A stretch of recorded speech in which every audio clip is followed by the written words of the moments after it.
जी मनोरंजन, इस वक्त जैसे कि हम बात कर रहे हैं, अब खबर आ रही है कि नहीं रहे पूर्व प्रधानमंत्री मनमोहन सिंह। दिल्ली के एम्स अस्पताल में उनका निधन हुआ है। आज शाम ही उन्हें लंग्स में इन्फेक्शन की वजह से भर्ती कराया गया था और इलाज के लिए, जिसके बाद उनकी तबीयत बिगड़ी थी, हालत नाजुक बताई जा रही थी। और अब खबर आ रही है कि पूर्व प्रधानमंत्री डॉक्टर मनमोहन सिंह नहीं रहे, उनका निधन हो गया है। प्रियंका गांधी एम्स पहुंच रही हैं। कांग्रेस ने अपने सभी कार्यक्रम कल के जो भी थे वो सब रद्द कर दिए हैं।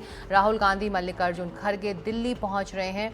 एम्स में अब से कुछ देर पहले डॉक्टर मनमोहन सिंह का निधन हो गया है। लंग्स इन्फेक्शन की वजह से उन्हें एम्स अस्पताल में भर्ती आज शाम को कराया गया था। पूर्व पीएम डॉक्टर मनमोहन सिंह का पूरा परिवार इस वक्त एम्स अस्पताल में मौजूद है। केंद्रीय मंत्री जेपी नड्डा भी वहां पहुंच चुके हैं।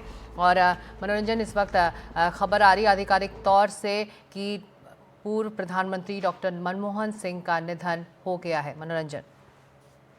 जी हाँ, जैसा कि मैं बता रहा था कि आधिकारिक पुष्टि का इंतजार कर रहा था, लेकिन एक जो प्रोटोकॉल है वो पूर्व प्रधानमंत्री के निधन के लिए वो सारा कुछ फॉलो किया जा रहा था। लेकिन जिस वक्त उनको देर शाम में भर्ती कराया गया था एम्स में, उसी वक्त पता चल गया था, क्योंकि वहां पे जो सुरक्षा व्यवस्था बढ़ा दी गई थी। और जैसा मैंने कहा कि सोनिया गांधी और प्रियंका भाग के गई वहां पर मनमोहन सिंह को देखने के लिए। आप सबको मालूम है कि सोनिया गांधी वो मनमोहन सिंह पर कितना भरोसा करती थी। जब पूरा कांग्रेस ये कह रहा था 2004 में कि सोनिया गांधी को प्रधानमंत्री बनाया जाए, लेकिन सोनिया गांधी ने खुद जो है मनमोहन सिंह को चुना जी था। सुन लेते, कुछ रिएक्शंस भी आ He रहे was हैं। somebody Shashi who was a Tharoor को visionary, मनोरंजन। who did a great deal for the country, and we are all cancelling the very elaborate programs planned here and rushing back to Delhi, most of us. So I think it will be cancelled. I mean, it's not for me to announce. The government of Karnataka will announce, but for me, I have to get back now and see. See You the worked in family. his cabinet. How do you remember him, sir? I remember him as a wonderful man, a good leader, a compassionate individual, a great visionary. Thanks. Thank you. Great visionary, एक legacy छोड़ के गए हैं doctor Manmohan Singh. मनोरंजन के बारे में किस्सा बता देता हूँ। शशि थरूर पर डॉक्टर मनमोहन सिंह बहुत ट्रस्ट करते थे। मैं आपको बताऊं कि मनमोहन सिंह जी भी यूएन में थे एक वक्त में। करीब वो रहे वहां पर काफी 1966 से 1966 से 1969 तक मनमोहन सिंह यूएन में थे। और शशि थरूर को मनमोहन सिंह ने काफी कोशिश की थी। मेरा डॉक्टर मनमोहन सिंह के साथ 2 बार यूएन जनरल असेंबली कवर करने के लिए उनके साथ न्यूयॉर्क और वॉशिंगटन भी मैं गया था। जब उन्होंने न्यूक्लियर डील साइन करी थी, तब भी मैं उनके साथ रिपोर्टिंग करने के लिए एनडीटीवी की तरफ से न्यूयॉर्क और वॉशिंगटन गया था। जब उन्होंने मुझसे मुलाकात की थी, उस वक्त भी मैं था।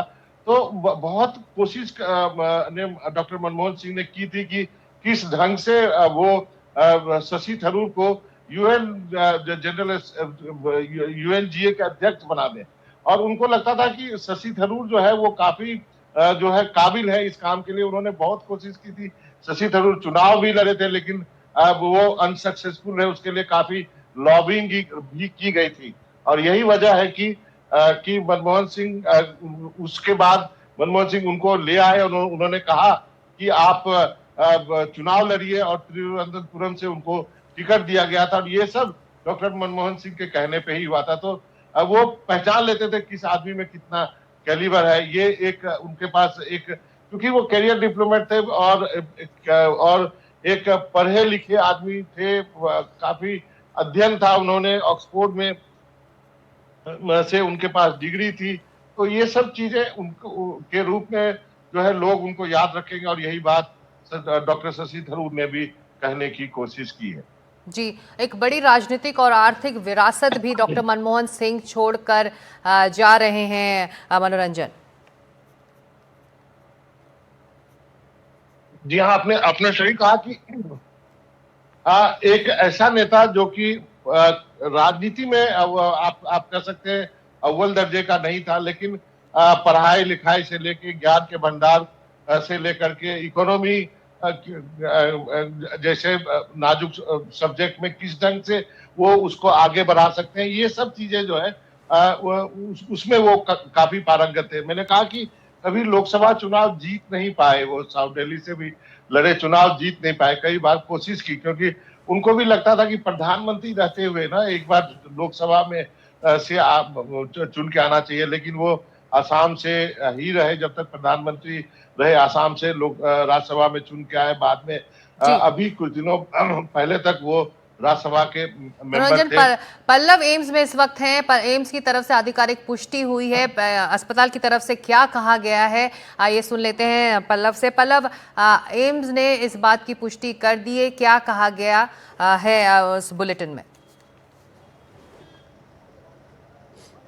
देखिए सिकता तो थोड़ी देर पहले ही जो एम्स की जो प्रोफेसर इंचार्ज है जो रीमा दादा, उनका जो है एक ऑफिशियल हेल्थ बुलेटिन जारी किया गया। उसमें बताया गया कि जो भारत के पूर्व प्रधानमंत्री हैं डॉक्टर मनमोहन सिंह, उनका जो है 92 साल की उम्र में निधन हो गया। बताया गया कि जो है शाम को 8:06 पर उनको लाया गया था और रात को 9:51 पर उन्होंने अंतिम जो है अपनी सांसें ली। और बताया जा रहा है कि जो है उम्र की संबंधित के कारण जो है उनका निधन हुआ है और जो है उनको बचाने की जो है भरपूर कोशिश जो है एम्स के तरफ से की गई। तमाम जो डॉक्टर्स थे वो उनको बचाने के उन्होंने हर संभव प्रयास किया, लेकिन अंततः जो है डॉक्टर सिंह को जो है नहीं बचाया गया। और ये कहा जा रहा है कि जो है रात को 9:51 पर डॉक्टर मनमोहन सिंह ने आखिरी सांसें ली है। तो थोड़ी देर पहले ही उनको लेकर यह अपडेट आया है। और बता दें कि 8:06 पर उनको जो है एम्स लाया गया था। उसके बाद से लगातार जो डॉक्टर की टीम है वो उनकी जाँच कर रही थी और करीब जो है 2 घंटे के करीब जो है उनको जो है हर संभव कोशिश की गई, बचाने की कोशिश की गई। तो तमाम जो वरिष्ठ डॉक्टर थे एम्स के, उन्होंने उनको बचाने की कोशिश की, लेकिन रात को 9:51 पर डॉक्टर मनमोहन सिंह ने जो है अंतिम सांसें ली। अब फिलहाल जो है यहाँ पर जो है जो उनके परिवार के लोग हैं वो लगातार पहुँच चुके हैं, लगातार पहुँच रहे हैं। कई लोगों के आने का सिलसिला जारी है। जेपी नड्डा जो है थोड़ी देर पहले जो बीजेपी के अध्यक्ष केंद्रीय स्वास्थ्य मंत्री हैं वो एम्स पहुँच चुके हैं। कांग्रेस की जो सांसद है प्रियंका गांधी वाड्रा वो यहाँ पहुँच चुकी हैं और तमाम जो बड़े नेता हैं उनके आने का सिलसिला जो है यहाँ पर शुरू हो गया है। लेकिन जो खबर है आधिकारिक तौर पर वो यही है कि एम्स ने जो है एकदम क्लियर कर दिया है कि डॉक्टर मनमोहन सिंह जो देश के पूर्व प्रधानमंत्री थे, उनका जो है आज जो है 92 साल की उम्र में उनका जो है निधन हो गया। सिकता जी मनोरंजन, एम्स के बुलेटिन में कहा गया कि वो लंग्स के इन्फेक्शन की शिकायत के बाद उन्हें अस्पताल लाया गया था। 92 साल के थे डॉक्टर सिंह और लंबे समय से बीमार भी चल रहे थे और आज उनको अस्पताल में भर्ती कराया गया था और हालांकि अस्पताल उन्हें रिवाइव नहीं करा पाया और 9:51 पर उनका निधन हुआ। मनोरंजन जी हाँ, निश्चित रूप से उनको जब अस्पताल लाया गया था उसके पहले भी उनका इलाज चल ही रहा था। वो बार बार जो है हॉस्पिटल जाना, वहाँ पे चेकअप कराना, जीरियाट्रिक वार्ड में भी मैंने एक बार मैं एम्स गया था तो देखा था वहाँ पर उनका इलाज चल रहा था। तो उम्र की के साथ जो बीमारियां होती है, 92 ईयर की उम्र कम नहीं होती है। हालांकि मनमोहन सिंह जैसे शख्सियत को और जिए तो और देश को वो कुछ दे के ही जाते हैं। लेकिन ये बात तो जरूर है कि मनमोहन सिंह अब नहीं रहे। अस्पताल ने भी इसकी पुष्टि कर दी है। अब जो है वो आगे का फ्यूनरल, उसके बारे में कांग्रेस पार्टी जो है बयान जारी करेगी, क्योंकि कांग्रेस के सारे बड़े नेता जो है वो बेलगावी में, जैसा कि आपने शशि थरूर को थोड़ी देर पहले सुना कि सब जो है वहां से दिल्ली पहुंचने की कोशिश कर रहे हैं।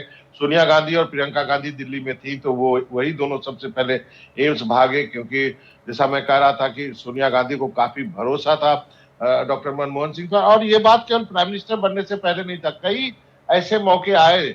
कई लोग इस बात को आश्चर्य होता है कि सोनिया गांधी ने मनमोहन सिंह को क्यों चुना, लेकिन मैंने बहुत सारे पॉलिटिकल क्राइसिस में देखा कि किस ढंग से सोनिया गांधी मनमोहन सिंह को आगे करती थी। इसका एक उदाहरण बताता हूं आपको। जब जम्मू कश्मीर में कांग्रेस और मुफ्ती मोहम्मद सईद की सरकार बननी थी और वो साझा सरकार थी और 3-3 साल की सरकार थी कि पहले जो है 3 साल एक पार्टी रहेगी, दूसरी बार दूसरी पार्टी रहेगी। तो वहां पर वो मामला अटक गया था कि पहली बार सीएम कौन बनेगा। और मैं कश्मीर में था उस वक्त रिपोर्टिंग करने के दौरान। तो सोनिया गांधी ने डॉक्टर मनमोहन सिंह को वहां पर भेजा था मुफ्ती मोहम्मद सईद से बात करने के लिए। और डॉक्टर साहब वहां गए, हम सब वहां पे दिल्ली के ढेर सारे वहां जर्नलिस्ट थे कि क्योंकि चुनाव हो चुका था, रिजल्ट डिक्लेयर हो गया था, कई दिन बीत गए थे, हफ्तों बीत गए थे, मुख्यमंत्री का अता पता नहीं था। डॉक्टर मनमोहन सिंह गए, मुफ्ती मोहम्मद सईद साहब से उन्होंने बातचीत की और तब तय हुआ कि पीडीपी का जो है पहला टर्म जो है पीडीपी को मिलेगा।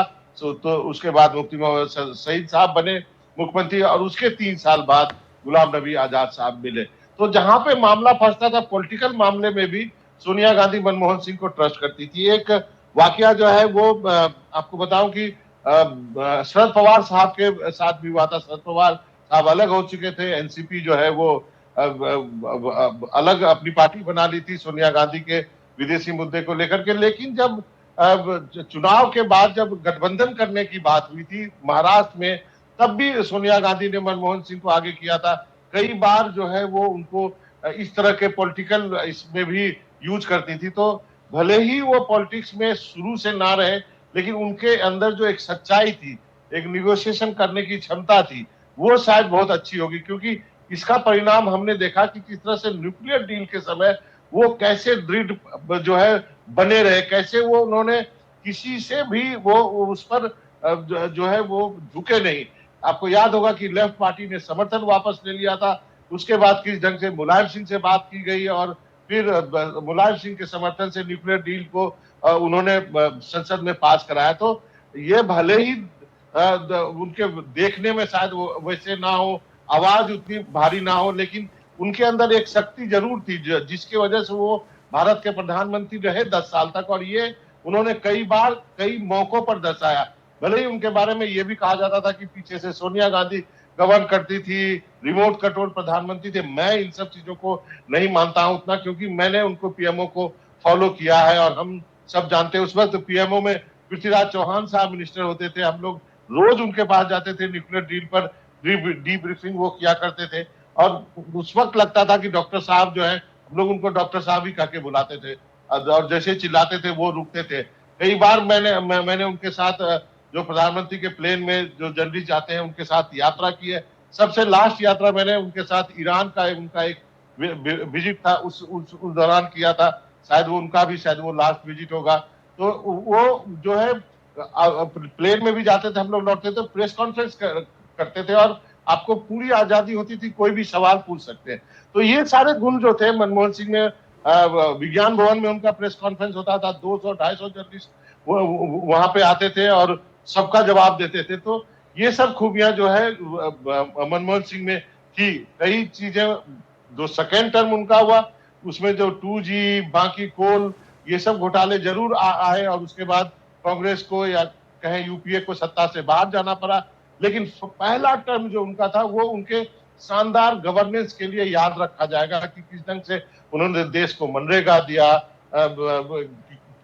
किस तरह से स्वास्थ्य सेवा के लिए रूरल हेल्थ मिशन दिया, किस तरह से यूनिक आईडी सिस्टम की उन्होंने पहल की। तो ये सारे राइट टू एम्प्लॉयमेंट दिया, राइट टू इंफॉर्मेशन दिया, राइट टू फूड दिया, राइट टू एजुकेशन की भी दिया। तो ये सारी चीजें जो है उन्होंने किया और उसका परिणाम उनको ये कांग्रेस पार्टी को ये मिला कि 2009 के चुनाव में और भी बड़ी बहुमत से कांग्रेस पार्टी जीतकर सत्ता में आई। लेकिन दूसरे टर्म में कुछ गलतियां हुई, सरकार पे उनकी पकड़ शायद कमजोर हुई और उसके बाद जो है वो 10 साल के बाद प्रधानमंत्री पद से मनमोहन सिंह को हटना पड़ा और कांग्रेस को भी सत्ता से बाहर जाना पड़ा। जी, डॉक्टर मनमोहन सिंह पूर्व प्रधानमंत्री अब नहीं रहे, उनका निधन हो गया है। एम्स अस्पताल में उन्हें लंग्स इन्फेक्शन के इलाज के लिए भर्ती कराया गया था और अब से कुछ देर पहले उनके निधन की बात सामने आई है। अपने कोट्स के लिए भी डॉक्टर मनमोहन सिंह मनोरंजन जाने जाते हैं।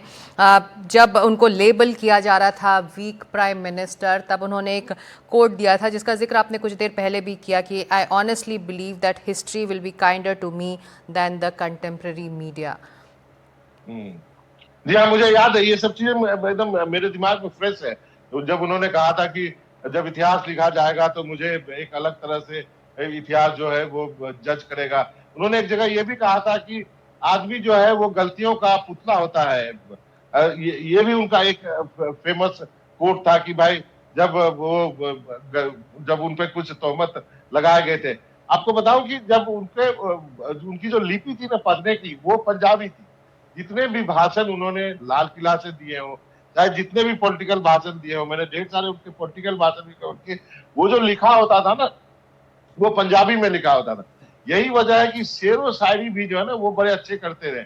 यदि आप वो आर्काइव निकालेंगे, अपने पास भी होगा कि सुषमा स्वराज, स्वर्गीय सुषमा स्वराज और डॉक्टर मनमोहन सिंह के बीच में जो शायरी के आदान प्रदान हो रहे हैं लोकसभा में, वो भी एक देखने वाली बात है कि उस वक्त जो है विपक्ष और सत्ता पक्ष के बीच में किस ढंग की डिबेट होती थी और क्या माहौल होता था। तो और वो शायरी भी बड़ी अच्छी करते थे। जब वो वित्त मंत्री के रूप में बजट पेश करते थे तो उस वक्त भी जो है उनके जो है शायरी होती थी। और जब क्योंकि उर्दू लिखते थे, वो उर्दू जबान से वो पढ़ते थे, क्योंकि उनका परिवार जो है पाकिस्तान से आया था 1947 में। पश्चिमी पाकिस्तान के में उनका परिवार रहने वाला था। वह एक जगह है और वहां से 1947 में उनका फैमिली आया, तो वो उर्दू पढ़ते थे और उनके सारे भाषण भी उर्दू में लिखे होते थे। तो ये सारी चीजें जो है उनके जीवन के अलग अलग पहलू हैं, जिसके बारे में शायद बहुत लोग नहीं जानते हैं कि उनको शेर शायरी का भी शौक था। और जैसा मैंने कहा कि उनके कैरियर की सबसे बड़ी बात ये थी कि वो जो ठान लेते थे वो जरूर करते थे। और एक जो भले ही फ्रेजाइल दिखने वाले नेता के रूप में, शख्सियत के रूप में आप उनको वो देखते होंगे, चाहे बहुत सारे लोग समझते होंगे, लेकिन उसके अंदर एक स्टील का जो था वो एक इस ढंग का निश्चय था कि उनके अंदर कि नहीं, ये काम करना है तो करना है। और ये बात उन्होंने कई बार करके भी दिखाया कि जो वो चाह लेते थे। और इसका सबसे बड़ा उदाहरण जो है वो अमेरिका के साथ न्यूक्लियर डील है, जो उन्होंने कुछ भी करके भी उस पर पीछे नहीं हटे। लेफ्ट पार्टी ने समर्थन वापस ले लिया, सोमनाथ दा जो है उसको लेफ्ट पार्टी ने निकाल दिया, वो स्पीकर होते थे, फिर भी उन्होंने समर्थन हासिल किया और उसके बाद वो उस बिल को पास कराया दोनों सदनों में। तो ये एक बड़ी बात थी। और उनका एक ये भी एजेंडे में था कि महिला आरक्षण भी हम पास करा ले, लेकिन उनके रहते तक वो पास नहीं हो पाया था। जी, जैसा कि आप भी जिक्र कर रहे हैं, चाहे वो संसद के अंदर हो या फिर बाहर हो, उनके कोट्स और उनके जो शेर व शायरी थी वो हमेशा सुर्खियों में रहती थी। 1991 की बात करें, जब एक आर्थिक मंदी से, बड़ी आर्थिक मंदी से देश गुजर रहा था, तब उन्होंने मनोरंजन कहा था कि India is now wide awake, we shall prevail, we shall overcome. तो एक तरह से भारत इस वक्त जिस रफ्तार से आर्थिक दिशा में बढ़ रहा है, उसकी नींव डॉक्टर मनमोहन सिंह ने वित्त मंत्री होते हुए रखी थी। उस वक्त ये भी कहा गया था कि जो भारत जो है ना वो स्लीपिंग जायंट है, मतलब ये अभी सोया हुआ है, जिसको जगाने की जरूरत है।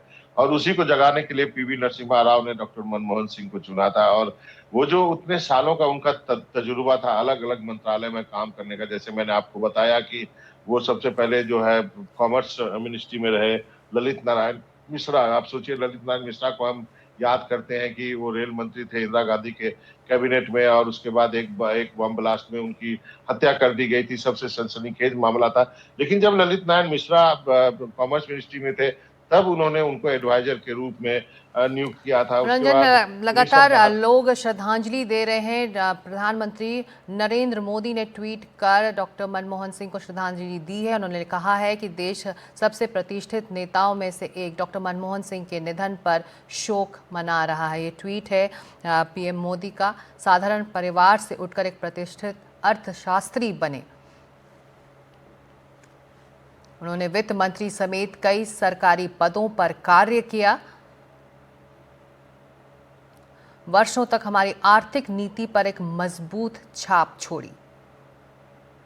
संसद में उनका हस्तक्षेप भी व्यावहारिक था। पीएम के रूप में लोगों के जीवन को बेहतर बनाने के लिए व्यापक प्रयास किए। तो ये ट्वीट प्रधानमंत्री मोदी का है। आप श्रद्धांजलि दे रहे हैं डॉक्टर मनमोहन सिंह को, पूर्व प्रधानमंत्री। पल्लव, आप इस वक्त एम्स पर मौजूद हैं। एम्स में अभी सभी कांग्रेस के नेता जो इस वक्त दिल्ली में है पहुंच चुके हैं। अभी क्या बताया जा रहा है आप लोगों को? देखिए सिकता, जो अब तक जानकारी है, अब तक मुताबिक ये जेपी नड्डा और जो कांग्रेस की सांसद हैं प्रियंका गांधी वाड्रा, वो पहुंची हैं। लेकिन जो जानकारी मिली उसके मुताबिक कई कांग्रेस के जो बड़े नेता हैं, चाहे पक्ष के हों विपक्ष के हों, वो थोड़ी देर में जो है एम्स उनके पहुंचेंगे। लेकिन उसको लेकर तमाम जो सुरक्षा के इंतजाम है वो यहाँ पे कड़े कर दिए गए हैं। लगातार जो है यहाँ पे सिक्योरिटी का जो डिप्लॉयमेंट है वो जो है बढ़ा दिया गया है। और लगातार ये सूचना है कि कई बड़े जो नेता हैं जो है वो यहाँ पहुंचेंगे। लेकिन फिलहाल जो तमाम नेता हो, पक्ष के विपक्ष के, उन्होंने लगातार जो है डॉक्टर सिंह को श्रद्धांजलि देने का उनका जो सिलसिला है लगातार जारी हो, चाहे प्रधानमंत्री मोदी हो, बिहार के मुख्यमंत्री नीतीश कुमार हो या सिद्धारमैया हो, तमाम जो बड़े नेता हैं फिलहाल उनको श्रद्धांजलि देने पल्लव, का आपको मैं रोकूंगी। मणिशंकर अय्यर इस वक्त हमारे साथ फोन लाइन पर जुड़ रहे हैं। मणिशंकर जी, ये दुखद खबर कांग्रेस के लिए, देश के लिए, एक बड़े नेता को देश ने गंवा दिया है, एक बड़ी लेगेसी छोड़कर डॉक्टर मनमोहन सिंह चले गए हैं। जी, जमाना तो ये याद रखेगा कि आर्थिक सुधार के मूल कारण डॉक्टर मनमोहन सिंह साहब थे। लेकिन मेरे लिए उनका खास जो लेगेसी है वो ये है कि भारत और पाकिस्तान के बीच में जो रिश्ते हैं उसके सुधार के लिए जो ठोस कदम उन्होंने उठाया मुशर्रफ साहब के साथ, वो मैं नहीं भूल सकता। और मैं समझता हूँ कि यदि उसी पथ पर हम आगे बढ़ें तो जो घृणा हम दोनों के दोस्त देश के बीच में है वो मिट सकता है और कश्मीर का हल भी निकल सकता है। धन्यवाद। जय हिंद।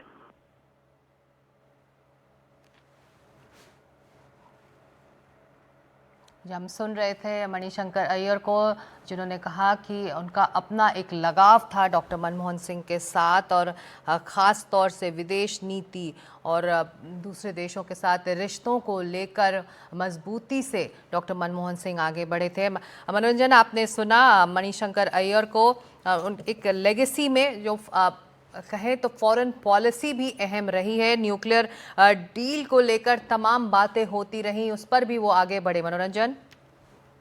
जी हाँ, निश्चित रूप से एज ए प्राइम मिनिस्टर जो कोई भी होता है उसको फॉरेन पॉलिसी वो खुद तय करता है और एक निरंतरता जो है फॉरेन पॉलिसी में रहती है। डॉक्टर मनमोहन सिंह ने काफी कोशिश की थी कि परवेज मुशर्रफ के साथ जो है किस ढंग से भारत पाकिस्तान के रिश्तों को आगे ले जाया जाए। कई जो है तरह की मीटिंग्स भी की गई थी, लेकिन वो आगे नहीं हो सका। चूंकि वो खुद पाकिस्तान से आते थे तो उनकी हर कोशिश थी कि किस ढंग से भारत और पाकिस्तान के रिश्ते सुलझ सके। अभी आप देखिए, अभी हम क्रिकेट की बातें करते हैं।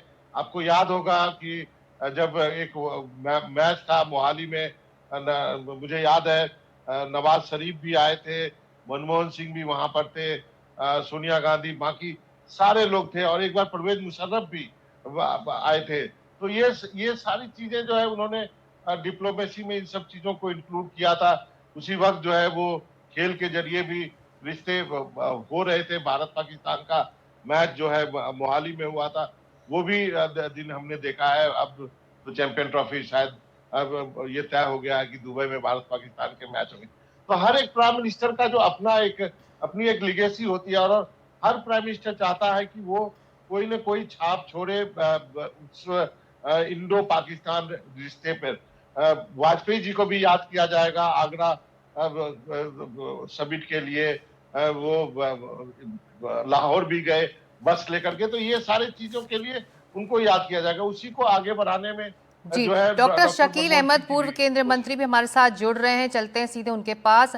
डॉक्टर अहमद, एक बड़ी क्षति ना सिर्फ कांग्रेस के लिए बल्कि पूरे देश के लिए। हाँ, देखिए, ये बहुत सिर्फ कांग्रेस के लिए नहीं, सिर्फ उस फैमिली के लिए नहीं, पूरे देश के लिए एक बड़ा सदमा है। और सबसे बड़ी बात यह है कि देश की जो आज आर्थिक स्थिति है इसको गैल्वेनाइज करने में 91 में जो हालत थी सबको मालूम है। और डॉक्टर मनमोहन सिंह जी ने न सिर्फ इस मुल्क की इकोनॉमी को बदला, बल्कि इतना बड़ा काम उन्होंने इतनी खामोशी से किया, इतनी शालीनता, इतनी सौम्यता, इतना मतलब इंकिसारी और आजिज़ी से मिलने वाला आदमी इस जमाने में कम मिलेगा। ये सिर्फ उस फैमिली की नहीं सिर्फ कांग्रेस पार्टी की नहीं, ये पूरे मुल्क